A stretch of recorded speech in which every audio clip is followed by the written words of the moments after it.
大家好，这里是听广播学英语频道。今天我们来关注一下加拿大的移民问题。移民人数暴涨，住房供应却原地踏步。这个节目讨论了加拿大和澳大利亚等国家面临的挑战，即住房成本不断上涨和供应有限，而移民人数又在不断增加，并探讨了政府如何通过可能限制移民来抑制住房需求的做法来应对这一挑战。那么，具体有哪些内容呢？ This is Canada, the country of dreams where everyone I have come across wants to move. I moved here in August 2022. That's Akanksha Biswas. She's 29, works in advertising, and has a side hustle as a YouTube content creator. Akanksha is originally from India, but lived in Australia for years, until she made the move to Toronto 2 years ago. This is from a video on her channel where she talks about her decision to move to Canada. There were obviously ups and downs in this journey, but I knew this was the right thing. Akanksha told me before the move, she had a clear vision of what her life could be like once she got there.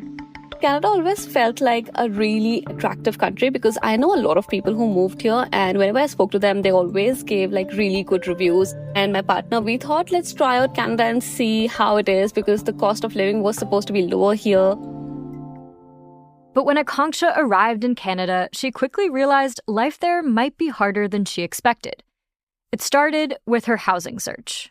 So one day we are seeing a place for $2,200 a month. The next day we would see the same listing about $50 higher. And then the panic starts to set in. You got to find a place now or yesterday. Exactly. That's what was happening. Akanksha did eventually find a place, but she and her partner are paying higher rent than they expected. That's forced them to cut back on some expenses and save less. And it's got her questioning whether Canada is really the country of dreams she'd imagined. That made us reconsider, long term, would it be feasible for us to live here, to stay in a country where it's so hard to afford a house, or whether raising a family would be all right or not. Many young people like Akanksha are experiencing these kinds of cost of living strains.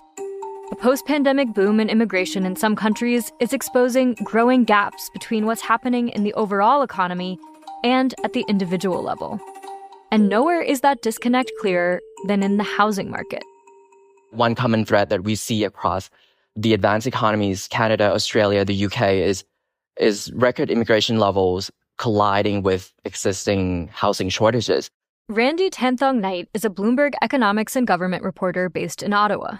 Housing shortages have always been the issue. And so with the new demand coming in, that's just worsened the problem. On today's show, we talk with Randy about how decades of underbuilding is catching up with cities, just as they need even more homes for new arrivals. How we got here and what local leaders are planning to do about it, that's coming up. I'm Sarah Holder. This is The Big Take from Bloomberg News.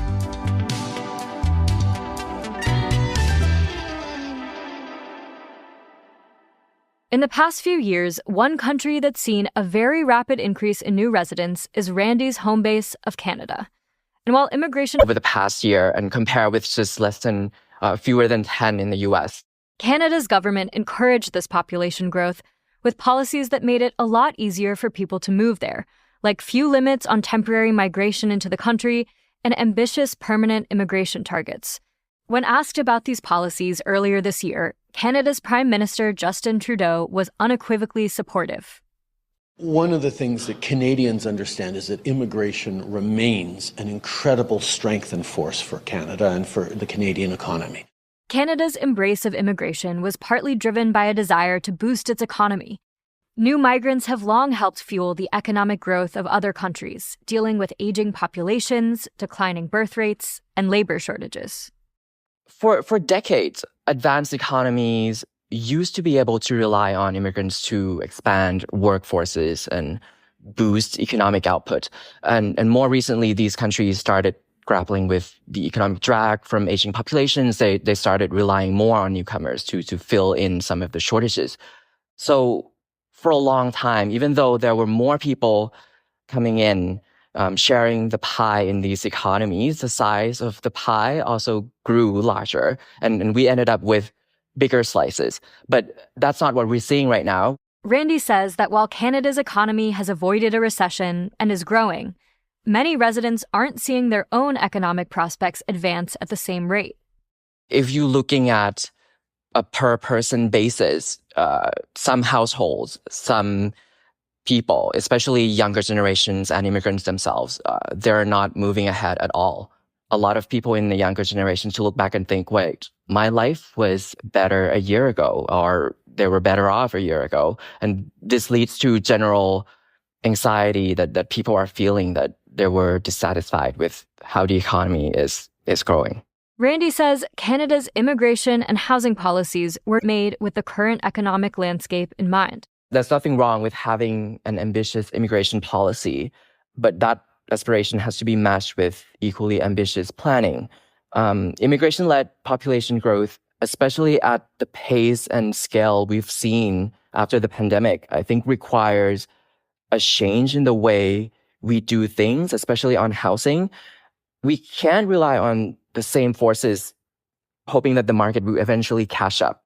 What Randy's talking about is a problem that's been driving the affordable housing crisis in cities all around the world. There isn't enough housing supply to meet the demand. In Canada, recent immigration has only ratcheted up that demand. While 2.4 million people came to Canada in the past 2 years, the country added less than 500,000 units of housing.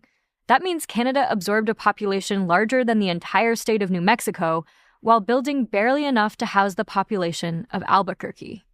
The immigration isn't really to blame for this housing problem. And I want to point out that this is also happening across a lot of advanced economy in Australia and in the UK as well, that there are regulations that restrict higher density housing. There are rules from municipalities that doesn't really support growth, right? There's nimbyism that doesn't really give way to new development. There's a lot of things that's going on, but overall, it's sort of create this environment where the country can't really build enough houses for its growing population. And when you add large influxes of immigrants in a short period of time, that's sort of worsening the housing shortages that we've seen.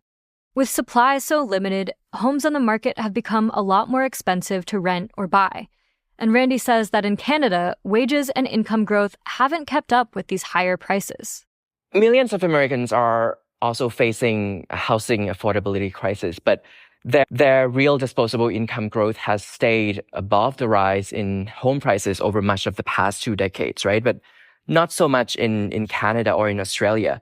Now, for example, the median price for homes in Toronto is now 1.3 million Canadian dollars, and that's nearly 3 times that of Chicago, a comparable US city. So you can see that housing affordability is not just about home prices, but also about income growth as well. Randy says that he's experienced the shock of Ottawa's rising housing costs firsthand. So my rents, for example, went up 14% this year. Wow. Yeah, so and that's to show what does tumbling living standards look like for an average person. But for me, it's not going to be a dramatic change, right? But it's about slow adjustment, cutting back on some expenses to make up for this higher rents and other housing costs that we've seen. And it's not just me, it's my friends, it's people that I spoke with. There's a lot of immigrants that are facing similar situation. Coming up after the break, since it will take governments time to build the millions of new homes needed, some of them are focusing on what they see as a shorter-term fix, letting fewer people into their countries. We're back. Before the break, Bloomberg reporter Randy Tanthong Knight was telling us that countries like Canada have a problem. They have a lot of people coming in and not a lot of housing getting off the ground. One obvious fix? Build more. The Canadian government wants to add nearly 4 million homes by 2031 to restore affordability. But that means doubling the pace of average annual housing starts that we've seen in recent years, right? And similarly, the Australian government set a goal of 1.2 million new homes by 2029, for example. And the industry players there said that looks increasingly unachievable. Part of the problem is a construction labor shortage, something that the housing crisis can also exacerbate. We've seen this playing out across these economies. And there's a dilemma, sort of a catch-22 situation where we need more workers, skilled trades people to help build more homes. But at the same time, we need more homes to house these workers and many more. So where do you fix this first? This seems like a vicious cycle. Yes, it is. And part of the problem is a mismatch in labor demand and supply that we've seen, right? It's also the underutilization of their skills. If we look at the type of jobs newcomers have, it's not as common to see skilled trades or carpenters or plumbers. And some of that have to do with certification, lack of recognition of foreign experience and training, which adds to the barrier of newcomers going into those sectors. And how have political leaders responded to these issues? What are they doing about the housing crisis? The clearest strain from immigration that we've seen is in housing. And since it takes years to address this supply issues, especially when there's already an existing shortages, even before you started bringing in new people, we start seeing governments cutting back on the demand side of the equation. And that means limiting the inflows of immigrants. So for Canada, the government here sets a target to cut the population of temporary workers, international students, and asylum seekers by 20% over the next 3 years, right? And that's roughly about 500,000 people. The Australian government is also cracking down on student visas. And this adjustment, I think, is an acknowledgement that there are limits to immigration-fueled population growth, and that once new arrivals sort of exceed the capacity of the country to absorb them, the standards of living actually started to decline. And the longer it takes to fix this problem, the more likely it is that immigration itself will become a convenient scapegoat, and that anti-immigrant sentiment may grow in these countries. Recently, a long-running Canadian poll showed a sharp drop in public support for immigration. 44% of respondents agreed with the statement, "There's too much immigration to Canada," compared with just 27% last year. Among people who said that Canada accepts too many immigrants, the most widely cited reason was that they may be driving up housing prices or making fewer homes available. We've already seen governments started to adjust some of the policy to respond to this backlash, right? And so the longer this type of problem go on, and if somehow some political party use anti-immigrant stance to win an election, that could really reverse the course of what we've seen over the past years, right? That a lot of advanced economies have relied so much on immigration to stave off the economic drag from aging populations. And if that were to reverse, there might be a longer term consequences. As for Akanksha, the 29-year-old Toronto resident we heard from earlier, she's made a big decision: to leave Canada behind. She applied for permanent residence back in Australia and recently got good news. Last year, we started thinking about it and then we just applied. We got the invite from Australia, so we were like, okay, we got it now. I think it's time to move. But since Australia is facing many of the same housing challenges as Canada, I had to ask, is she worried about finding an affordable place there too?